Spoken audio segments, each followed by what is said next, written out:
And now please welcome Bay Area artist Linda Gass. Take it away. Thank you for having me here. This is a story about how an experimental temporary land art installation turned into a permanent living artwork through the power of community engagement. I'm an environmental activist and an artist, and I combine the two to make artwork about climate change, water, and land use. My approach is to use beauty to encourage people to look at the hard issues we face. I'm inspired by the connections between humans and the water and the land that we need to survive. Several years ago, I was awarded an artist residency, and I ventured outside of my comfort zone to create a community engaged artwork in a new open space park in a low income, racially and culturally diverse city in the San Francisco Bay Area. The open space park is called Cooley Landing, and it's located in the city of East Palo Alto. This is a bird's eye view of Cooley Landing today, but this peninsula of land hasn't always been here.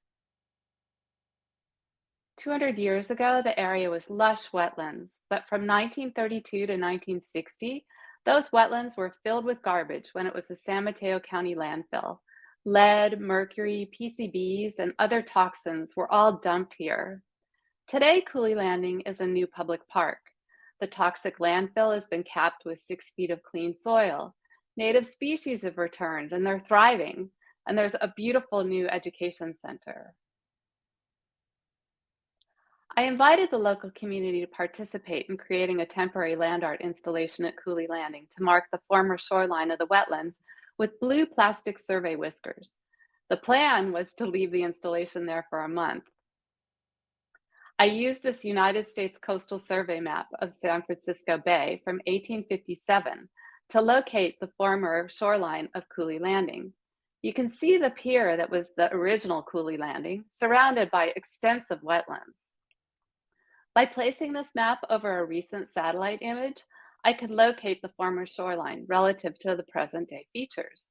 The placement of the installation is highlighted in blue, and it avoids habitat areas for endangered species.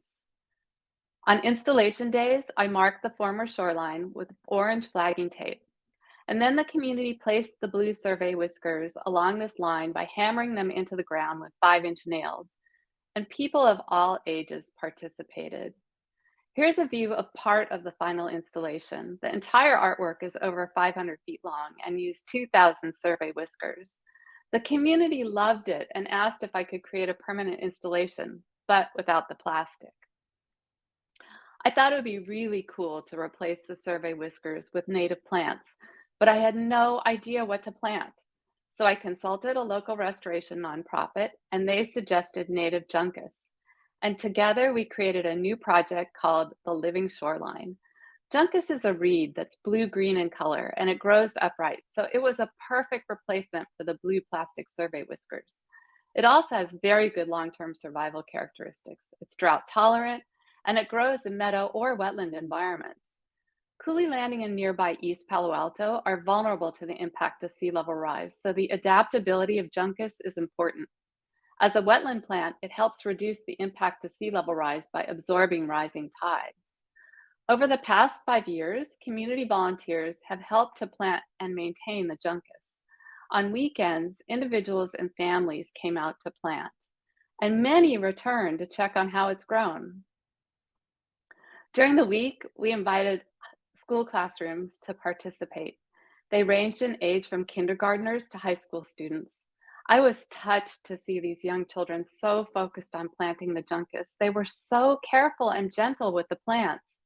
We also worked with high school students from 6 different local high schools, and we spent 3 hours giving them hands-on experience with wetlands restoration, sea level rise science, and land art.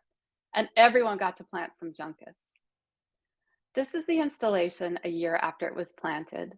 I want to give a shout out to my partners in this project, Grassroots Ecology, the Mid-Peninsula Regional Open Space District, and the City of East Palo Alto. And thanks to the Palo Alto Arts Center as well. The other day, I was looking at Cooley Landing in Google Earth, and I realized that the installation is now visible from space. It's been really rewarding to collaborate with the community and with living plants. At this point, nature is in charge of the artwork, and the juncus continues to mature, as you can see in this recent photo. If you like this project and want to see more, visit my website or find me on social media. Thank you so very much for this opportunity to share this with you. Linda, thank you so much for being with us today. What can you share another of your favorite natural art pieces?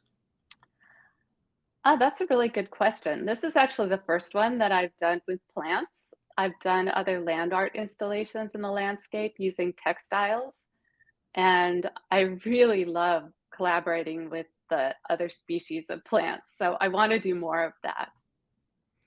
If someone wanted to do a similar project, how should they approach it?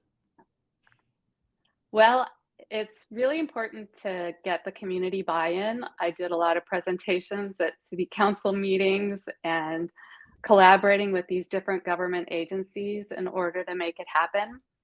And so I think that's the most important part. And then also really understanding the appropriateness of the plants that you're using for the environment that you're working in. You don't want something that's going to take over another landscape. You want it to be compatible with that. Yeah. So first community, then plants. Yes. All right. Well, cool. Thank you so much, Linda. Oh, thanks for having me. This is so nice to be here.